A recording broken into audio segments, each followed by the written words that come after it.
Hi, magandang araw po sa inyong lahat. Ngayon po ay araw ng Sabado. Our first reading for today. Magandang araw po talaga sa inyo. Kamusta po kayo? Sana po kayo ay nasa mabuting kalagayan. Okay, ngayon po ay tayo ay magbibigay ng first reading of the day today. Hindi ko po alam kung ano ang makikita natin ngayong araw na to, but I do hope na panood nyo na po yung first, second, and third reading ko po sa inyo kahapon. I will try to do another reading po, no, para po sa inyong lahat.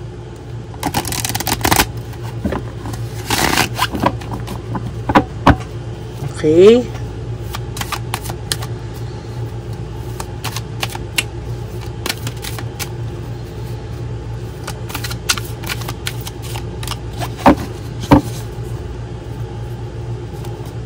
Pili po tayo ng 10. 1, 2, 3, 4, 5, 6, 7, 8, 9, and 10.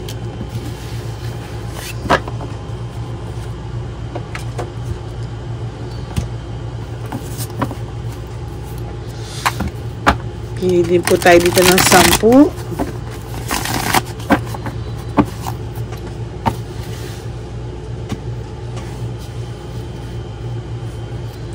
So, 1, 2, 3, 4, 5, 6, 7, 8, 9, and 10.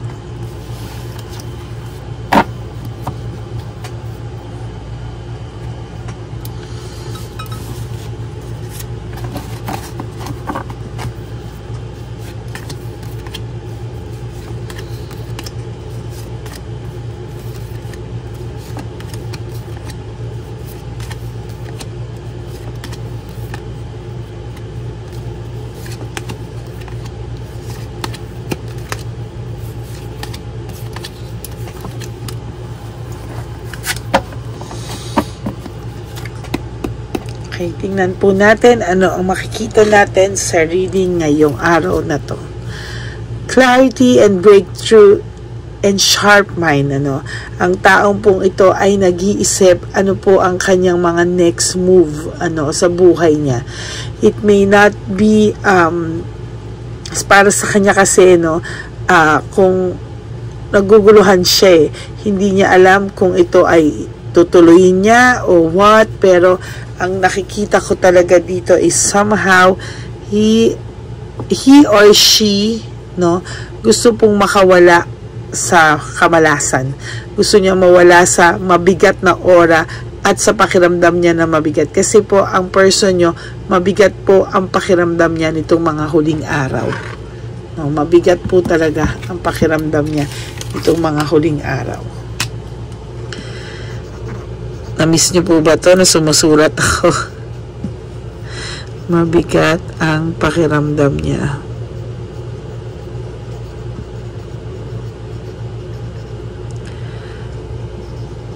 At very down.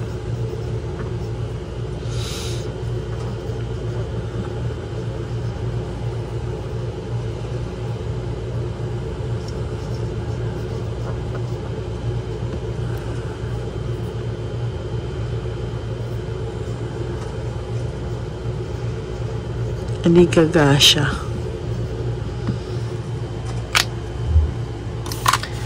Ayan po, mabigat ang pakiramdam niya, very down siya lately, at aligaga po ang person nyo.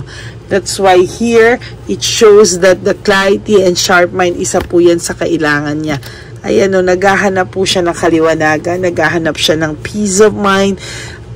Sa pag-move on niya po, ang akala niya po talaga is somehow he will feel happy, pero ngayon po he is finding peace. Naghahanap po siya ng peace, naghahanap po siya ng, ang dami niya raw pong kasinungalingang nagawa, ang dami niya pong mga nagawang hindi karapat-dapat, kaya ngayon po ayan siya, nalulungkot po ang person na ito. Somehow this is a positive vibes sa'yo, no? Although minsan nakakaramdam ka po, sinasabi ko nga sa'yo, nakakaramdam ka ng bigla ka na lang pong malulungkot, bigla ka na lang pong hindi mo naman alam, okay ka naman sa buong araw, biglang bibigat yung pakiramdam mo because the person is thinking of you. Mabigat ang pakiramdam niya, very down siya lately, kaya nararamdaman mo po once na inisip ka niya, no? Naiisip niya po yung samahan niyo dati, pero ngayon po kasi naghahanap siya ng ways on how to, magkaroon po ng diversion on how to divert things. Because sa totoo lang po, sa dami-dami po ng kalokohan nito sa'yo, sa dami-dami po ng ginawa niya sa'yo, hindi rin naman po siya maging masaya, no? Natatakot po siya, there's fear of change. Natatakot po ang person na to somehow na mabago ang buhay niya sa kalungkutan lang, no? Natatakot din po siya na malungkot siya ng malungkot. And to be honest with you, hindi niya daw po gusto yung ganitong pakiramdam. Nag-iisip po siya kung ano pwede niyang gawin na bagong venture, bagong hobby, bagong karelasyon daw po ba ang kailangan niya. Kasi minsan naiisip niya kahit kay Chabilitang Palaka po hindi siya masaya. So nag-iisip na naman tong kumuha pa ng iba, no? Nag-iisip po to if kahit si Chabilitang Palaka hindi siya masaya, so might as well kumuha ng bago or mag-meet and greet and meet and mingle with other people pa po, no? Kasi sa nakikita niya, naboboring na rin po siya kay Chabilitang Palaka. Dishonesty and unfairness, no? Ever since po yung ngayon naiisip niya yung pagiging dishonest niya sa'yo, yung naging unfair siya sa'yo, pero dahil sa taas po ng ego nitong taong to, kumbaga sa nililin lang niya yung sarili niya or china-justify na lang po niya kasi inuusig din din po siya ng konsensya niya sa ngayon, no, sa ganitong pakiramdam, no, na kahit papano po ang taong ito nahihirapan, ano, sa mga ginawa niyang kasalanan, sometimes bumabalik po talaga sa kanya at nararamdaman niya po yung konsensya, pero winawaglit niya po agad sa isip niya because para sa taong to gusto niyang practicein po yung deadma, no?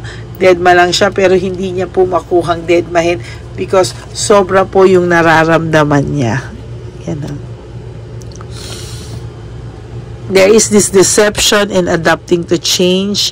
May mga nakikita po ako dito na problema, no, sa kanya sa pagbabago, sa mga nagawa niya sa iyo. Bumabalik po talaga, hindi po siya maka-adjust, hindi po siya masaya sa buhay niya. At ito po yung sasabihin ko sa inyo. Nagtataka siya, bakit nagkakamalas-malas yung buhay niya daw? And he feels na maybe it's about time na ayusin niya yung nagawa niya, pero hindi niya po alam paano na hindi tatamaan ang ego at pride niya, to be honest with you. Ayun, no, malungkot po siya and as a matter of fact, ina-isolate niya po yung sarili niya sa mga tao. There is this loneliness in reverse kasi yung hermit, no? This is hermit in reverse, loneliness and isolation. Meaning, kahit kay Chabilitang Palaka po, rude siya. Kahit kay Chabilitang Palaka po ay talagang hindi niya po mailabas kung ano po yung pakiramdam niya, no? And gusto niya po ay talagang sa makikita ko, parang talagang nakikita ko yung loneliness niya po is malalim. No, this is not you anymore. This is not about Chabilita anymore. Yung loneliness niya po is about universe na, no. Binabalik po ni universe na hindi ka magiging masaya siya. Hindi siya magiging masaya dahil sa mga ginawa niya. Dala-dala niya po, emotional baggage po ang tawag doon, kapatid. Okay, sa lahat po ng tao, nagiging palaaway to or meron po silang pagka-clash of interest, meaning nagka-clash po yung interest nila at talaga pong kahit sino po minsan sasabihin siya, ba't ba mainitin ulo mo? Or bakit ba aburido ka, no? Lagi pong aburido ang taong ito at hindi niya po naiintindihan bakit daw po ganyan. Oh, lagi po siyang naaaburido. Ayan.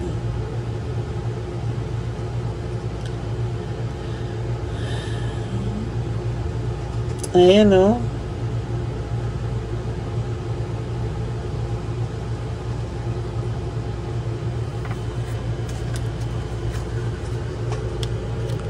Burned out and overstress siya. Talagang sinasabi ko sa iyo, overstress po ang taong ito sa ngayon, no? Marami po itong iniisip na nagpapastress sa kanya. Sometimes akala mo po wala lang sa taong yun eh. Ang hindi mo po alam ay talaga pong na-stress siya.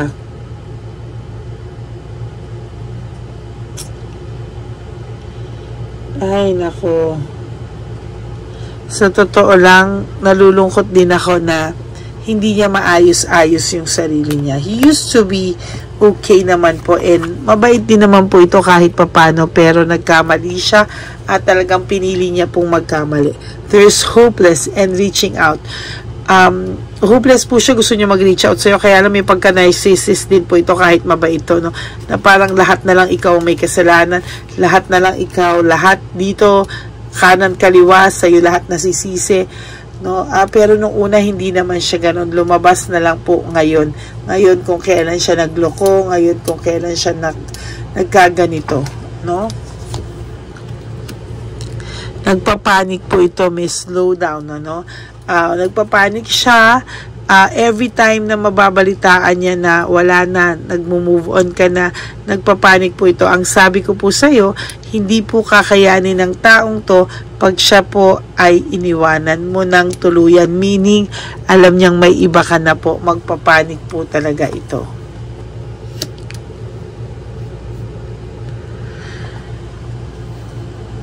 Ayan, oh. Talagang sa nakikita ko po, talagang nagpapanik po ang taong ito. There's cold heart and bitterness, no? May bitterness po siyang nararamdaman, hindi po lang sa'yo, kundi pati po sa sarili niya.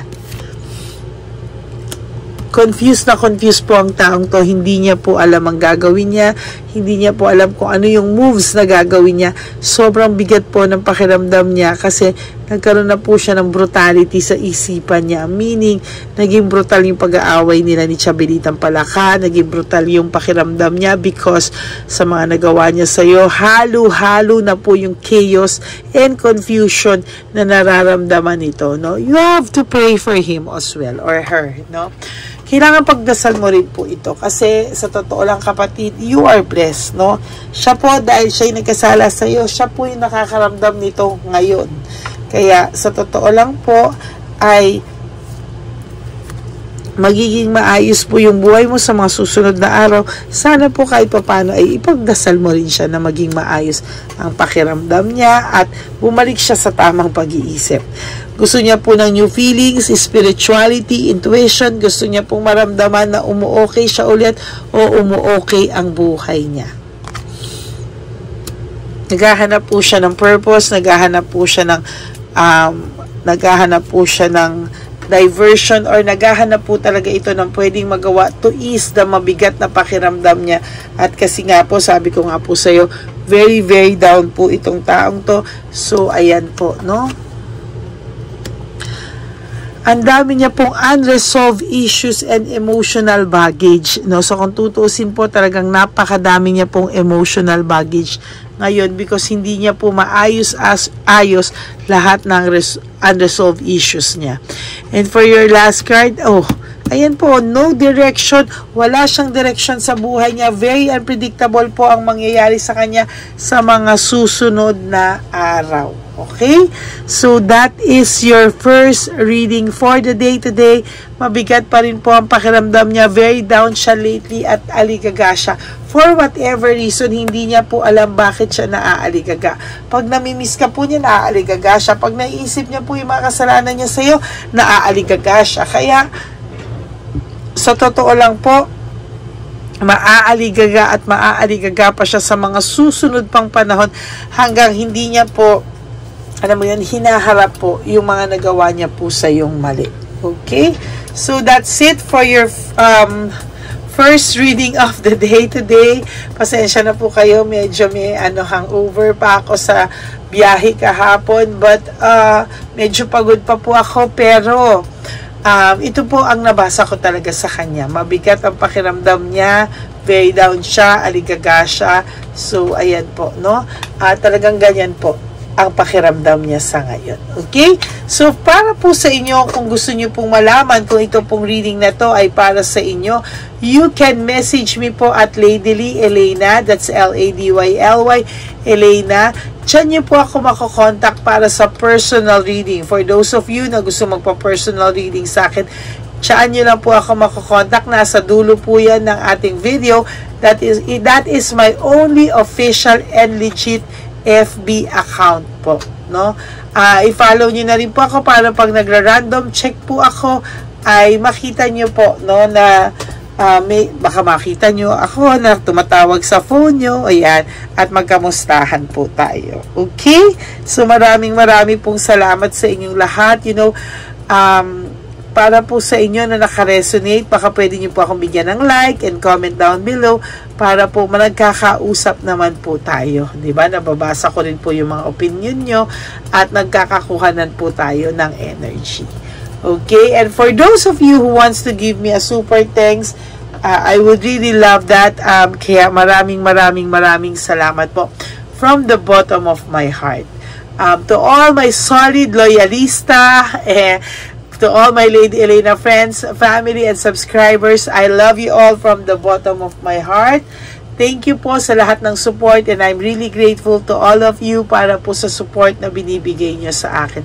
Maraming pong salamat. Kayo po ang aking inspirasyon. Bakit po ako nagpapatuloy dito? Minsan draining din po, nakakapagod po talaga.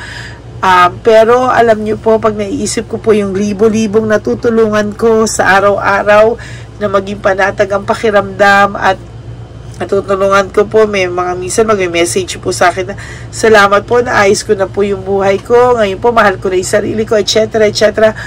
Para po kinikilig yung puso ko every time na may message na ako na-receive sa mga comment section nyo rin, na huwag akong titigil dahil kahit may mga ibang bashers, ganyan, paano na lang kayo ng mga natulungan ko. Alam mo, ang sarap-sarap po ng pakiramdam. At kaya dahil po sa inyo na mga loyalista ko, ako po ay magpapatuloy sa araw-araw na bigyan kayo ng general reading of the day. Kaya maraming salamat po. But promise me na wag niyo po i-stressin ang sarili niyo, because life is too short. Don't make it shorter by stressing yourself from all the pains and heartaches na binigay sa iyo ng kahapon. Just surrender everything to the divine universe. So just let go and let God write your life and love story. I will be back for another set of reading. Huwag po kayong mawawala. Diyan lang po kayo. Make sure po na napanood nyo na po yung kahapon at yung ngayon. Kahapon ng first, second, third, at bago po kayo tumalon dito. Okay? Maraming salamat po sa inyong lahat. And God bless your Saturday. I love you all from the bottom of my heart. Bye!